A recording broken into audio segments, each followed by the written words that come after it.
Magandang araw sa ating lahat, lalong-lalo na sa ating Panginoon. At ako nga pala si John Robby Medina, at ngayong araw ay samahan ninyo akong pag-aralan at pagbulay-bulayan ang mga salita ng ating Diyos. Pero bago ang lahat, simulan muna natin ito sa isang panalangin. Amang mga pangyarihan sa lahat, nagpapasalamat po ako sa mga biyayang ipinagkakaloob mo sa araw-araw. Humingi po ako ng kapatawaran sa mga pagkakasalang aking nagagawa, at sana po bigyan niyo po ako ng lakas ng isip, lakas ng loob, at lakas ng pangangatawan para patuloy kong maintindihan at maunawaan ang iyong mga salita, at para natin magawa ko ang mga bagay na ikinalulugod ng iyong kalooban. At kayo na po ang bahala sa akin, kayo na po ang bahalang gumabay. At ang lahat ng ito ay dinadalangin ko sa makapangyarihang pangalan ni Jesus. Amen. At ang bersong pag-aaralan natin ngayon ay ang Mark chapter 1 verse 35. Ito ay patungkol sa alone time with God, o yung pakikipag-communicate o pakikipag-usap natin sa Diyos ng masinsinan, nang walang distraction sa paligid. Sinasabi sa bersong ito ay, "It was very early in the morning and still dark. Jesus got up and left the house. There he prayed." O sa Tagalog naman ay, madaling araw pa'y bumangon na si Jesus at nagpunta sa isang lugar na walang tao, at doon ay nanalangin siya. At para naman sa teaching natin ngayong araw na ito ay, unang-una, Jesus is the most intimate with God. Pag sinabing intimate, siya yung pinakamalapit, siya yung pinaka-close relationship sa ating Panginoong Diyos. Si Jesus ay ang pinakamalapit sa Diyos, kumbaga siya yung pinaka-nakakakilala sa ating Diyos, amang makapangyarihan sa lahat. Si Jesus din ay standard ng tunay na pagkatao, dahil nga siya ay Diyos na nagkatawang tao.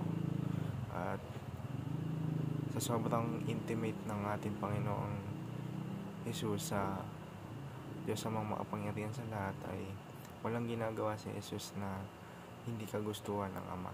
Lahat ay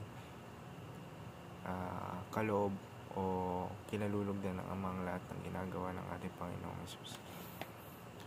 Dahil na rin, yun nga, yung pagiging intimate, sobrang lalim na ng relasyon nila. Kumbaga para na silang isa, parang pinag-isa na sila.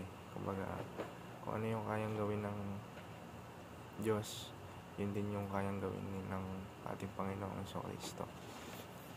At ang pangalawa naman ay, Jesus is our example of being alone with God. Yun nga yung pananalangin ni Jesus sa ating Panginoon ng time team.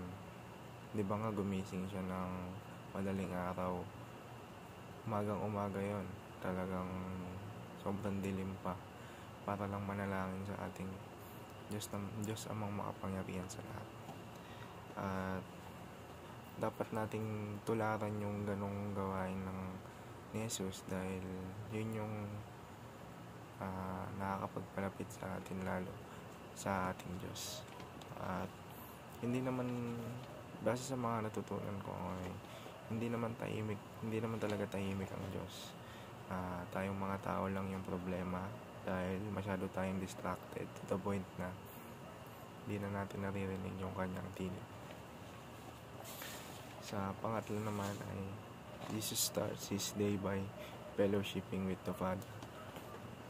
Yun, sinisimulan niya yung araw niya ng nakikipag-usap o nakikipag-communicate siya sa Diyos Ama. Marami sa atin ay guilty, at isa na rin ako na tuwing umaga minsan nakakalimutan ko magdasal o ibang bagay yung inuuna ko. Pero lagi natin tandaan na pagbangon pa lang natin sa umaga, Diyos na agad yung isipin natin. Pasalamatan natin siya dahil buhay tayo at nakahinga tayo, at binigyan niya na naman tayo ng panibagong araw. At para naman sa ating application ay, solidify a habit of solitude, o yung habit na kumbaga kayong dalawa lang ng ating Panginoon yung nag-uusap, away o malayo sa mga distraction sa paligid, malayo sa mga ingay. Dahil pag sinabi kasing habit, hindi siya yung one click lang na talagang mangyayari. Ano yan, it takes time. Kailangan ng mahabang panahon para matawag na habit.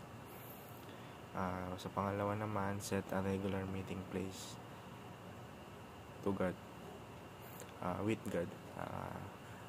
Maglaan tayo ng regular, sa oras na yon, kailangan sa isang buong araw may ilalaan kang oras, umaga, tanghali o gabi, na talagang kayong dalawa lang ng Diyos yung nakasentro, sa inyong dalawa lang nakasentro na yung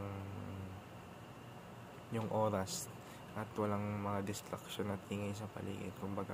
Si Lord lang yung kausap natin, siya lang yung focus natin. At yung pangatlo naman at ang huli ay start each day with God. Yun nga, gaya nga ng sabi ko, paggising natin sa umaga, talagang si Lord na muna yung unahin natin. Pasalamat tayo sa mga blessings na natatanggap natin.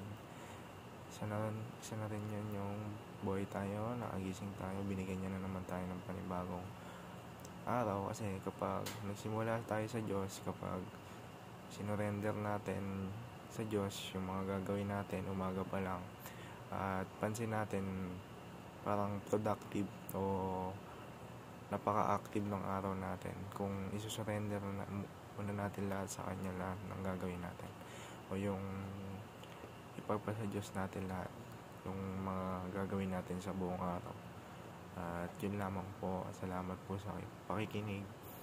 At para sa pagtatapos ng ating daily devotion ay samahan niyo akong magdasal. Amang makapangyarihan sa lahat, salamat po sa wisdom at knowledge na binigay niyo sa akin ngayong araw o sa araw-araw pa. Dahil may natutunan na naman po ako at naunawaan ko po ang inyong mga salita, at tulungan niyo po akong may apply ko ito sa aking pang-araw-araw na pamumuhay. At humingi po ako ng kapatawaran sa mga pagkakasalang aking nagagawa. Naway linisin mo po ang aking puso, linisin mo po ang aking isip. Kayo na po ang bahala sa akin sa araw-araw. At itinataas ko rin po ang aking pamilya na sana ingatan niyo po sila palagi. At ang lahat ng ito ay dinadalangin ko sa matamis na pangalan ni Jesus. Amen. Maraming salamat po.